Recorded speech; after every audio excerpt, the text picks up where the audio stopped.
tout le monde, bienvenue à une autre vidéo de peinture acrylique. Écoutez, cette fois, on revisite en partie une technique que nous avons fait, ou c'est-à-dire plutôt des produits que nous avons utilisés dans le passé. C'est-à-dire que nous allons prendre du savon à vaisselle que nous avons déjà pris dans le passé, puis ça avait été assez populaire comme résultat, qui était un fini qui était très très bien. Et nous allons ajouter à notre savon à vaisselle du silicone. Je crois que nous ne l'avons jamais fait, je peux me tromper, mais dans les 2 ans et demi, je ne crois pas avoir mélangé ces deux produits. Peut-être ces deux produits avec d'autres, mais ces deux produits seuls, ensemble, je ne crois pas. Alors, ce qui est intéressant, c'est que ces deux produits complètement différents. Un est évidemment le savon un petit peu plus doux, un petit peu plus, si vous voulez, huileux, tandis que le silicone, c'est complètement à l'opposé. C'est un produit qui est beaucoup plus abrasif. Alors, je crois que ça va nous donner des résultats qui sont intéressants. Alors, écoutez, il y a juste une façon de le savoir, c'est de l'essayer. On l'essaie, puis on revient pour le mot de la fin. On y va.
suis obligé de vous avouer que jusqu'à maintenant, parce qu'encore une fois, au moment où je vous parle, elle n'est pas sec. Jusqu'à maintenant, je crois que ces deux produits réunis ensemble sont mes préférés pour le rendu.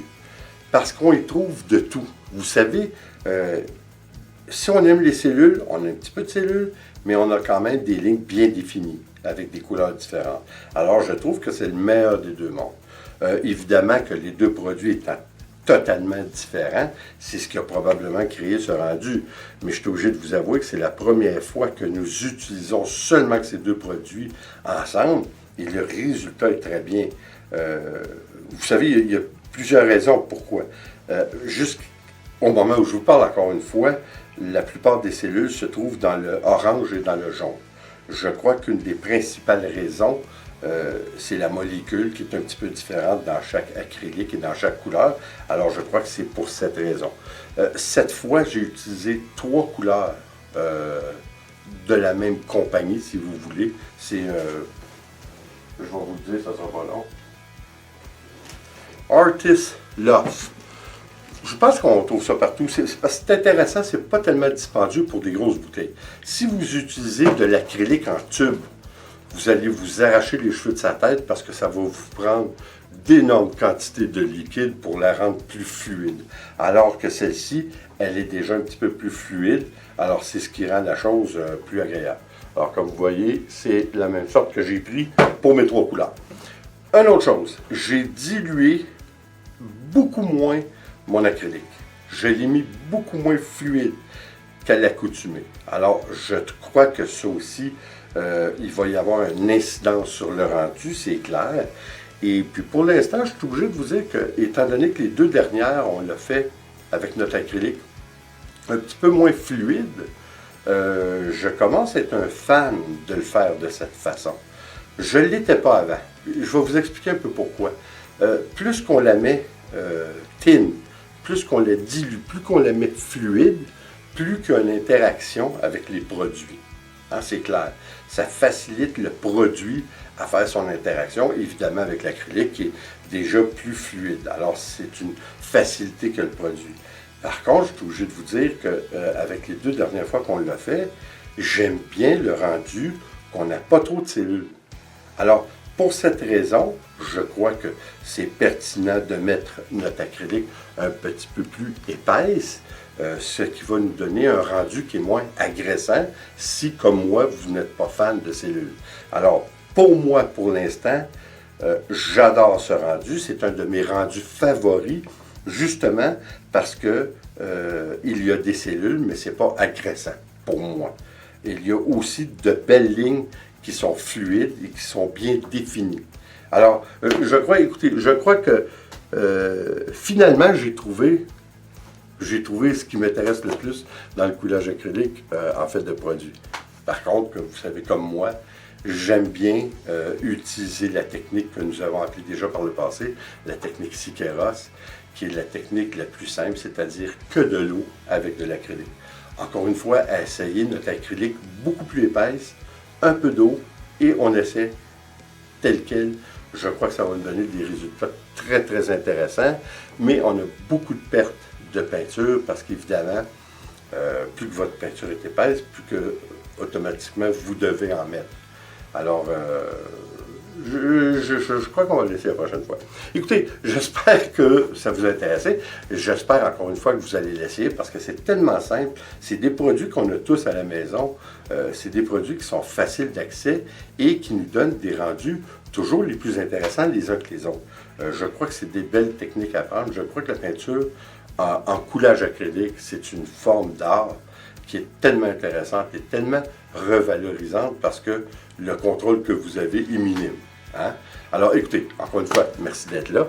Et n'oubliez pas de vous joindre à nous sur Facebook ainsi que sur Instagram. Sur Facebook, n'oubliez pas, lorsque vous venez sur Facebook, et je vous invite, n'oubliez pas de l'accepter la demande parce que sinon c'est comme si vous ne venez pas de toute façon.